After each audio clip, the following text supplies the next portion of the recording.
Assalamu alaikum wa rahmatullahi wa barakatuh, ndugu zangu wadau wa elimu ya nyota. Leo nimekuja tena, tunaendelea na utabiri wa mwaka 2026 kwa kila nyota. Sasa leo tunatizama nyota ya Ng'ombe. Nyota ya Ng'ombe, majina yanayoanzia na B au N au Z. B kwa mfano Bahati, Beatrice, N kwa mfano Naomi, Nuru, Z kwa mfano Zawadi, majina kama hayo yanaanza na herufi hizo. Na majina haya ni yale majina ambayo uliitwa ukiwa mtoto mchanga mpaka unapata fahamu kwamba wewe ni fulani. Kuacha majina ya AKA au sijui majina ya ubatizo yamekuja baadaye, lakini kama ndio hilo ulibatizwa ukiwa mtoto mchanga, ukaitwa ukiwa bado hauna fahamu mpaka ukapata fahamu na kujua kwamba wewe unaitwa fulani, basi hilo ndo jina la nyota yako wewe. Hata kama una majina mengine matatu manne, hayana maana katika tafasiri ya nyota. Sasa watu wa nyota ya Ng'ombe, kwanza huu mwaka umeanza na siku ya Alhamisi. Kwa hivyo sasa watu wa nyota ya Ng'ombe, mnapaswa muwe makini katika shughuli zenu, katika safari zenu, hasa safari au katika uwekezaji wa mambo makubwa ya muda mrefu. Uwekezaji wa mambo makubwa ya muda mrefu, jambo lolote unaloona kwamba jambo hili ni la uwekezaji ambalo unataka lidumu kwa muda mrefu, basi unapaswa uwe makini, kwa sababu kupata kupo lakini na hasara ipo. Hasa mwanzo wa mwaka, nusu ya kwanza ya mwaka, mnapaswa muwe makini katika shughuli zenu, katika safari zenu.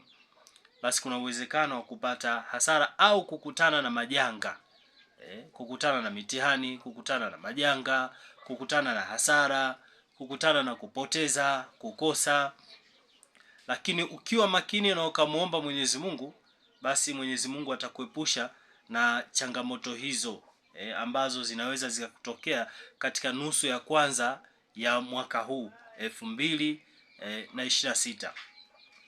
Lakini pia kwa uwezo wa Mwenyezi Mungu, nusu ya pili inayokuja, basi manusura itapatikana kwa maana ya msaada au yale matarajio pengine uliokuwa unatarajia uyapate, kwa uwezo wa Mwenyezi Mungu inshallah, basi unaweza ukayapata katika nusu ya pili ya mwaka na kuendelea mpaka mwaka unaisha.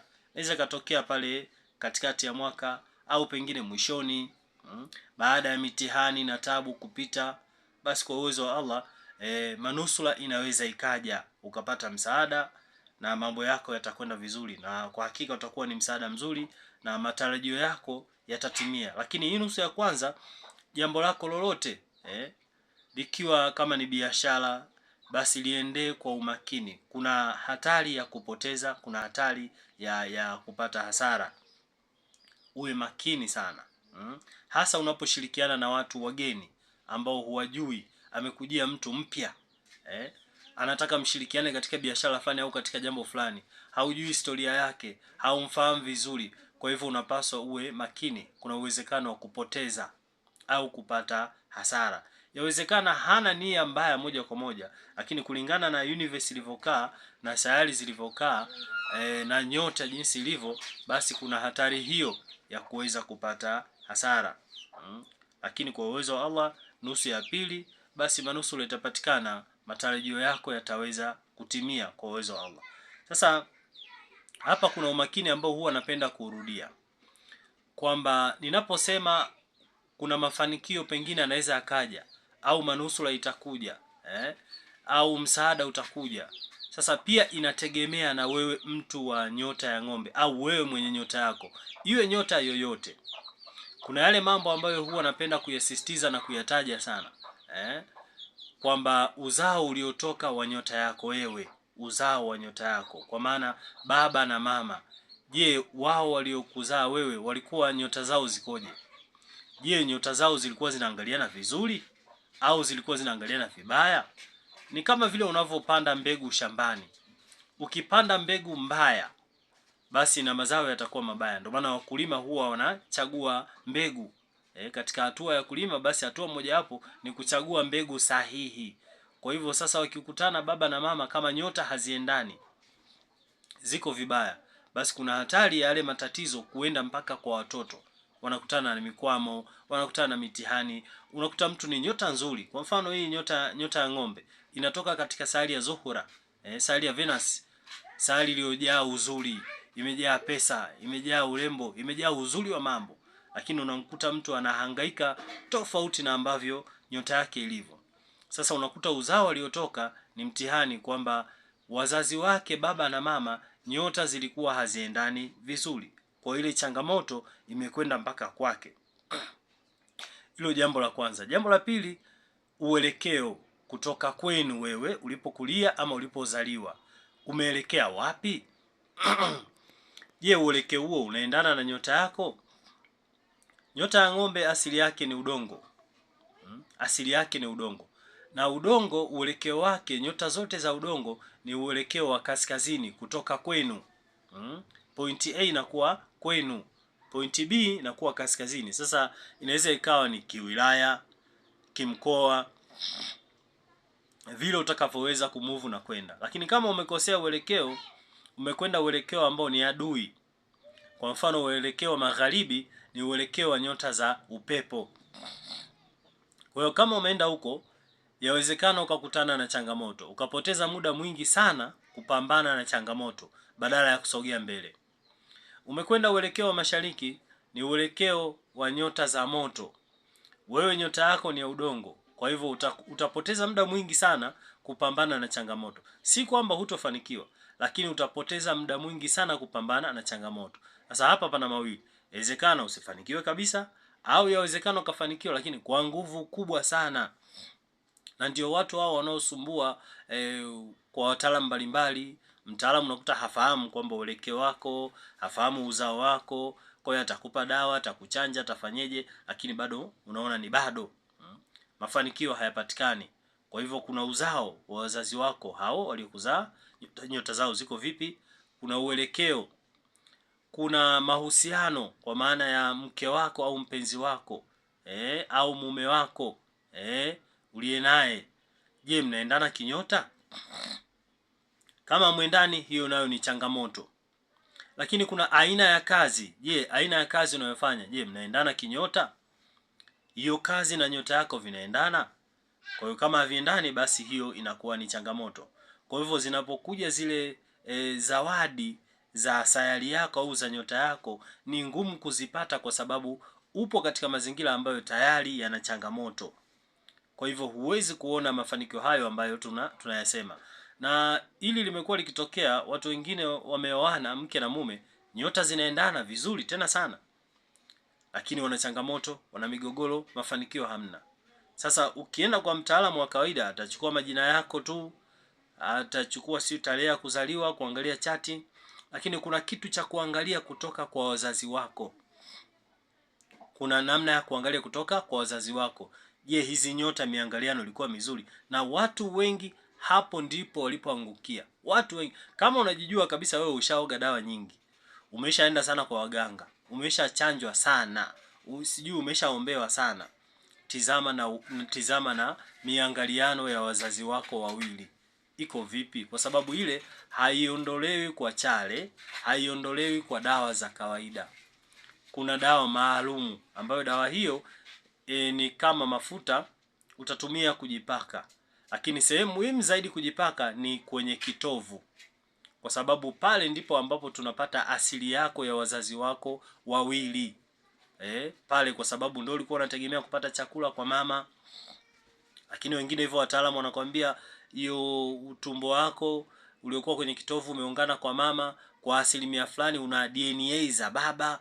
Kwa hiyo tukitafuta sehemu ambayo kuna ushirika wa baba na mama, ni kitovu chako. Mama alikulisha na ule utumbo inasemekana una DNA nyingi za baba. Kwa hiyo kama vile baba kaandaa chombo, alafu mama ndo analeta chakula. Kwa hivyo sasa kuvunja hizo, wengine wanaziita laana, sijui ni laana za ukoo, za kifamilia, kuzivunja huwa kuna dawa maalum ya kupaka kwenye kitovu. Pale ndo unatoa zile asili ambazo ni mbaya. Pengine wazazi nyota zao zilikuwa haziendani vizuri. Mfano, wazazi walikuwa ni 2 kwa 12. maana yake wanatizamana kiuadui nyota hivyo. Nitolee mfano katika hii nyota ya ng'ombe. Kwa mfano labda baba au mama alikuwa ni nyota ya ng'ombe, alafu mzazi mwingine akawa ni nyota ya mapacha. Ni 2 kwa 12. Sasa muangaliano huu huwa ni muangaliano wa migogoro, makelele, kugombana, uadui. Ndoa yao ilikuwa inakumbwa na uadui. Sasa nikisema uadui una maana kubwa sana. Inaweza ikaa fitina, inaweza ikaa uchawi, yani uadui unaruhusu chochote. Sasa kama ni mzazi umezaliwa na wazazi kama ni mtoto umezaliwa na wazazi kama hawa, kuna nafasi kubwa sana ya wewe kurithi yale mambo ya wazazi. Ikaja migogoro kwenye ndoa yako, ikaja migogoro kazini kwako, ikaja migogoro kwenye biashara zako. Sasa hiyo migogoro ni moja ya vitu ambavyo vinakukwamisha wewe kusonga mbele. Vinakukwamisha. Mwingine ametoka katika uzao ambao labda ni 6 kwa 8. Kwa mfano nyota ya ng'ombe 8 yake ni nyota ya mshale. Nyota ya ng'ombe 8 yake ni nyota ya mshale. Na hii nyota ya mshale inaiona nyota ya ng'ombe ni 6 yake. 6 kwa 8 ni muangaliano wa uharibifu, wa hasara. Uharibifu, hasara. Kuharibika kwa mambo, kufa vitu vyako. Mambo yako yanakufa, yanaharibika.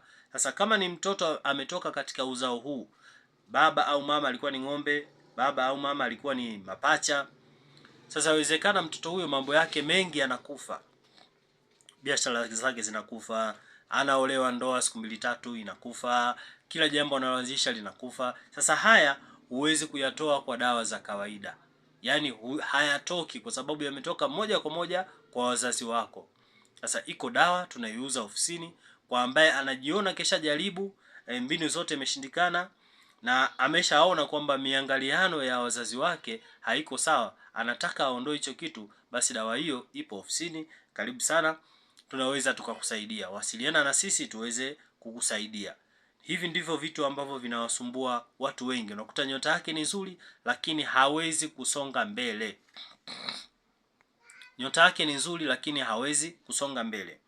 Ni kwa sababu pia ya miangaliano ya wazazi. Sasa katika haya mambo mengine matatu, nikimaanisha uelekeo, nikimaanisha aina ya kazi, nikimaanisha mahusiano, yako ndani ya uwezo wako. Kabla hujaenda kwa mganga, unaweza ukabadilisha. Kwamba ukaenda uelekeo ambao ni sahihi, ambao ni wa kwako, unaweza ukabadilisha. Ukabadilisha kazi, ukafanya kazi ambayo inaendana na nyota yako. Ukabadilisha, sio ni mpenzi au huyo mke, ukatafuta ambaye mnaendana, au kama bado hujaoa ukatafuta mtu ambaye mnaendana. Hayo yako ndani ya uwezo wako, unaweza ukabadilisha pasipo gharama yote. Lakini pia kama hautaki kubadilisha, maana hatushauri kwamba watu waachane. Mmeshaoana, hamuendani kinyota, umeshaenda uelekeo ambao sio wa kwako, lakini unataka uendelee kubaki huku, hutaki kurudi nyuma au kwenda sehemu nyingine, basi iko namna. Wasiliana na wataalamu wa nyota waweze kukusaidia unafanyaje. Lakini hili la uzao wa wazazi wako huwezi ukalirekebisha wewe kama wewe. Hakuna namna yote ya ushauri wa kinyota ambayo wewe unaweza ukarekebisha, isipokuwa mpaka kwa mjuzi wa elimu nyota ambaye anaweza akakuandalia dawa maalum ambayo huwa inavunja wengi wanaita laana za ukoo au laana za familia. Laana za ukoo au laana za familia. Kwa hiyo iko dawa maalum ambayo utajipaka baadhi ya sehemu, lakini muhimu zaidi kwenye kitovu. Pale ndipo kuna kama mawasiliano ya kiroho kati yako wewe na wazazi wako. Pana mawasiliano ya kiroho pale kati yako wewe na wazazi wako. Na ndio maana ulipokuwa tumboni ulikuwa unamtegemea mzazi. Lakini ukishazaliwa pale ukikata kitovu, basi pale unaendelea wewe, utakula, mdomo wako utapumua mwenyewe vizuri kabisa, unaendelea kama kawaida. Lakini kabla ya hapo ulikuwa unapata virutubisho kupitia kitovu. Kwa hivyo ni muhimu sana kwa watu wa nyota ya ng'ombe wawe makini katika huu mwanzo wa mwaka.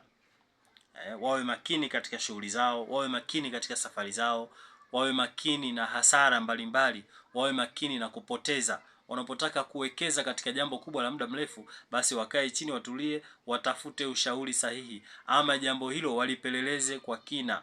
Lakini pia unaposhirikiana na watu wageni ambao huwafahamu katika jambo lako la muhimu sana, basi unapaswa uwe makini sana. Kuna hatari ya kupata hasara, kuna hatari ya kupoteza, kuna hatari ya kuharibikiwa mambo yako. Unapaswa uwe makini sana. Lakini kwa uwezo wa Allah atakunusuru, inshallah utapita salama. Basi kwa leo hiyo ndio nyota ya ng'ombe katika utabiri wa mwaka 2026. Kuna maelezo mengi sana. Sasa siwezi nikatoa, video itakuwa ni ndefu sana. Kwa yule ambaye anahitaji anaweza akanitafuta yeye kama yeye, kwa sababu kuna milango 12 pia, kuna kila mlango na maelezo yake. Kwa hivyo kama unahitaji zaidi, sasa wewe ndio unaweza ukanitafuta ili niweze kukupa maelezo mengine. Lakini ya muhimu pia ni haya kuyazingatia. Kuwa makini katika shughuli zako, basi unapaswa uwe makini ili uweze kupambana vizuri na kumuomba Mwenyezi Mungu. Hicho ni kitu kimoja hapo muhimu sana, tena sana. Muombe sana Mwenyezi Mungu. Kila unapokutana na janga au changamoto, tanguliza sana kumuomba Mwenyezi Mungu. Unapokutana na mtihani, tanguliza sana kumuomba Mwenyezi Mungu. Lakini kingine muhimu, hofu isikutawale. Yawezekana umepata mtihani fulani mkubwa, ukiendekeza ile hofu kwa mwaka huu, hata kama hiyo hofu ulikuwa nayo toka mwaka jana, sasa mwaka huu ukiendelea kuiendekeza, ile hofu itaongezeka zaidi na itazaa matatizo makubwa sana. Nafikiri hata madhara ya kibiolojia ya hofu wengi mnayafahamu. Ukishaanza kuwa na hofu kubwa, utaanza kupata sasa maradhi ya kibiolojia, utapata shida nyingi. Sasa kwa wewe mtu wa nyota ya ng'ombe, pengine ulipata hasara, pengine kuna hasara ulipata, umetembea nayo, sasa umekuwa na hofu. Sasa mwaka huu jaribu kuachilia vitu. Yaani ile hofu usiweke, yaani moyo wako usiujaze na vitu vya ajabu vya kuumiza akili. Kuwa free, achilia moyo wako. Sasa njia rahisi ya kukusaidia ili uweze kuachia hivyo vitu, rudi katika ibada. Fanya sana ibada, kwa sababu ili itakutuliza akili yako, utatulia. Hata kama ulikuwa na majanga na matatizo, fanya sana ibada, tuliza akili yako. Hofu kidogo ukiendekeza kwa mwaka huu, hasa hii nusu ya kwanza, itakupeleka pabaya. Inawezekana mwaka jana ukuona madhara yake makubwa, lakini mwaka huu madhara yatakuwa makubwa mno. Kwa hivyo uwe makini sana. Kwa uwezo wa Allah utavuka salama inshallah. Assalamu alaikum warahmatullahi wabarakatuh. Barakallahu fikum.